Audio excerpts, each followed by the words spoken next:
Hi everyone. Today I'm going to talk about using comparatives in art and design. This will give you an overview of the forms and uses of comparatives, comparative adjectives, and comparative adverbs, along with some useful art and design vocabulary. So we have two forms, okay? And the form that we use, the comparative form that we use, depends on the length of the adjective. So when we have one-syllable adjectives or two-syllable adjectives that end in y, we're going to usually add er. Now we might have to do something else in addition to adding er, but we'll talk about that in a minute. For two-syllable adjectives not ending in y, and all adjectives with three or more syllables, we're going to use more. So let's look at some examples of what that looks like. So let's look at the adjective thick. In order to compare the thickness of one thing to another, the thickness of a line, for example, this line is thicker than that line. All we need to do is add er. And this works when we have an adjective that ends in two consonants. So see the adjective thick, it ends in CK. Both of these letters are consonants, and so all we need to do is add ER in order to get the comparative adjective thicker. That line is thicker than this line. Okay?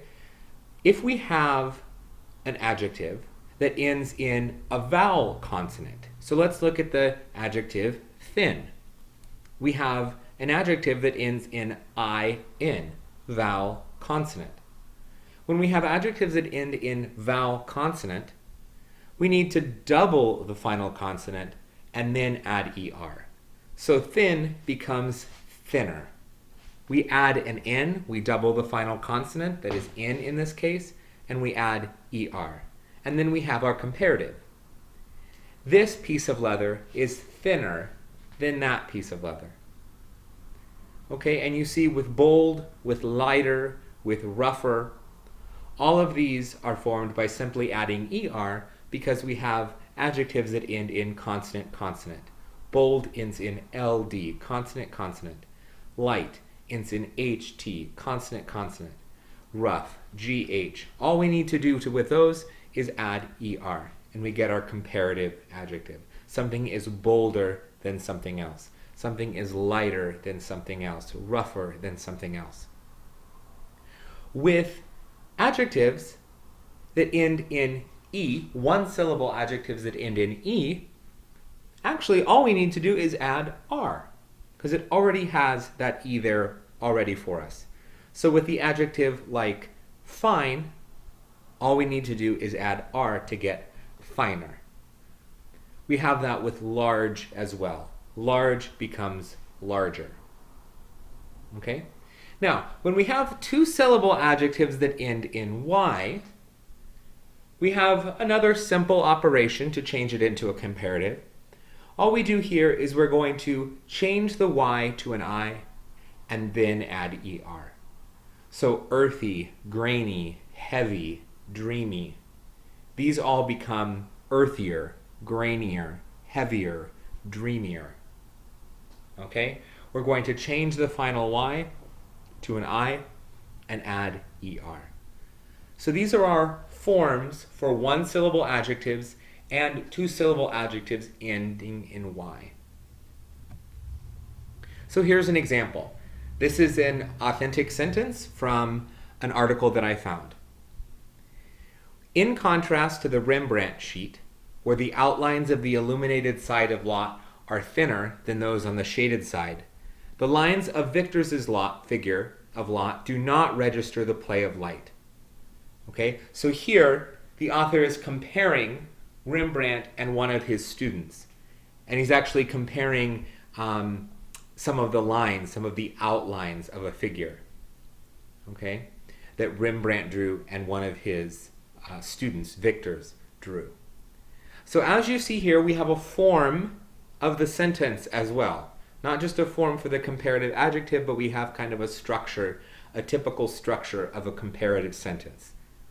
The outlines of the illuminated side of lot, okay, that's the objective comparison A, that's the one thing we're comparing, are, we use a be verb, thinner, we have our comparative adjective, than those lines on the shaded side. Okay? So we have two things that we're comparing. If we're going to use a comparative adjective, we have to have two things that we're comparing. Here we have the outlines of the illuminated side, and we have the lines on the shaded side. And we're going to compare them. And the adjective that we want to talk about, or we want to use, is thin. And when we're comparing, we need our comparative adjective. So because thin ends in vowel consonant, it's a one-syllable adjective that ends in a vowel-consonant combination, we're going to double the consonant. That final consonant is in. So we'll double the in and add er to get thinner. We're going to need a be verb, and we're going to need than. Okay, when we're comparing, we're always going to say thicker than, thinner than, rougher than. Okay? So this is an example of the form of a typical comparative sentence. Now we also talked about other adjectives, two-syllable adjectives not ending in y, and then all other adjectives with 3 syllables or more. And this actually is a little simpler. All we need to do is add the word more in front of our adjective. Now we don't change the adjective itself anymore. We don't say abstracter, complexer. No, we don't need to add anything to the end of our adjectives here. All we need to do is add more in front of it. So we get abstract becomes more abstract. Something is more complex than something else. Something is more subtle than something else, more balanced, more flowing, more energetic, more naturalistic, more angular, more flowing, more linear. Okay? So here's another example where you see the form of a sentence, the structure of a typical comparative sentence. You will see that at first, painting with a palette knife, that's one of those sort of wide knives that you would use in order to paint. They're usually made out of metal. A palette knife, look it up if you're not quite sure what that is. But painting with a palette knife can be more complex than painting with a brush. So you will have to practice to develop some proficiency. Okay, this comes out of an instructional guide for painting. Okay, this is a real sentence. So here we're comparing two things again. Here we're comparing painting with a palette knife to painting with a brush. So here we have painting with a palette knife can be more complex than painting with a brush. Painting with a palette knife can be more complex than painting with a brush. We have our objective comparison A. Here we actually have a modal. We have can in front of our be verb. So can be more complex than painting with a brush.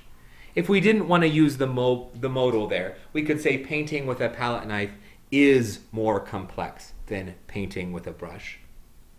Okay? And so instead of having a comparative adjective that has changed, we just have to add more in front of the adjective that we're using to compare. More complex than, our second object of comparison. Okay? So, just to review, we have one-syllable adjectives and two-syllable adjectives ending in y. We have some different things we need to do to actually change the form of these adjectives. Okay? If an adjective ends in a consonant-consonant combination, and it's a one-syllable adjective, we need to add er. If it ends in a vowel-consonant combination, then we need to double the final consonant and add er. If it just ends in e, then all we need to do is add r. It's nice and easy.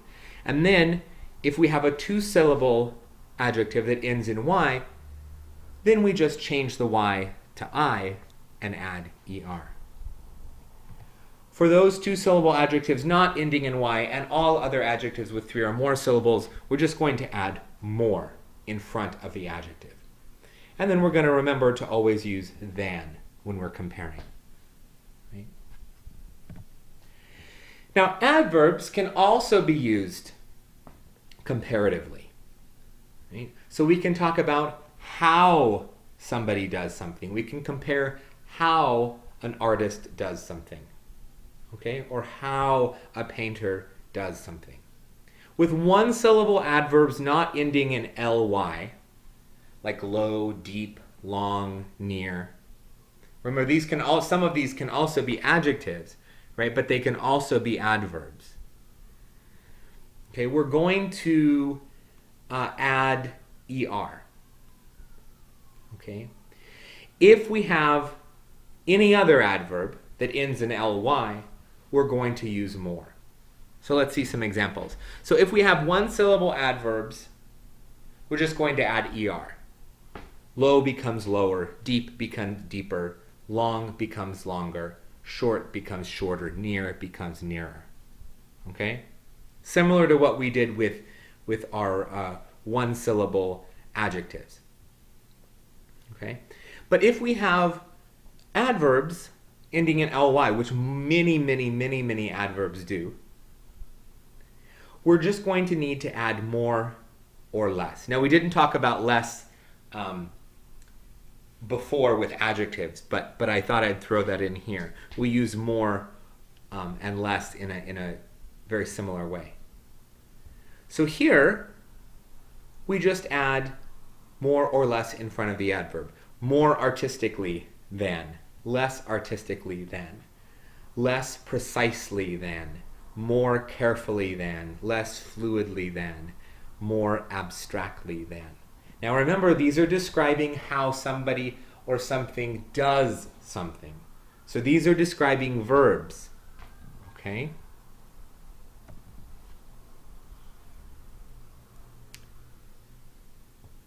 Ideas were embodied less abstractly than ideas in other shows. Now this one is a little complicated, so let's read the sentence together. In the show, so this is an exhibition, which was reviewed by Art City contributor Rafael Francisco Salas, ideas were embodied less abstractly in the very structure of the presentation. Okay? Now, there are a couple things that make this particular sentence challenging, and I knew that it was challenging when I picked it. So one thing that you need to be aware of this sentence is written in the passive. So ideas were embodied. This represents a passive form. We're going to talk about the passive a little later in class. But just so you know, this is an example of what we call the passive voice. So we don't actually have the subject here. We don't see who did the embodying. We just talk about what was embodied. The ideas were embodied. Okay? So ideas were embodied less abstractly. So here, instead of having a conjugated verb, we have a verb plus a participle. The verb be, actually. We have a be verb plus participle. Okay? And this is how the passive form is created. And so in this case, we have ideas were embodied less abstractly than other ideas. So here our comparative adverb combination, less abstractly, is describing how they were embodied. Okay? So we're describing an action. Okay? We're not describing a noun here like our comparative adjectives do, but we're describing a verb. Okay? And that's it. So just to review, our comparative adjectives, if they're just one syllable, or our comparative adverbs rather, if they just have one syllable, not ending in ly, we're just going to add er, similar to what we do with our comparative adjectives, our one-syllable comparative adjectives. When we have adverbs ending in ly, and most of these have more than one syllable, actually all of them do, because they have that ly as a syllable. We're going to add more, just as you see here, or less, depending on what we want to express. Okay? And just to go back, we have two-syllable adjectives not ending in y, and all adjectives with 3 or more syllables, where we add more or less. So for example, we could have less abstract than, less complex than, less energetic than, less naturalistic than. Okay? For one-syllable adjectives, there are a few different things we have to be aware of. Okay? If the one-syllable adjective ends in consonant-consonant combination, then we just add er.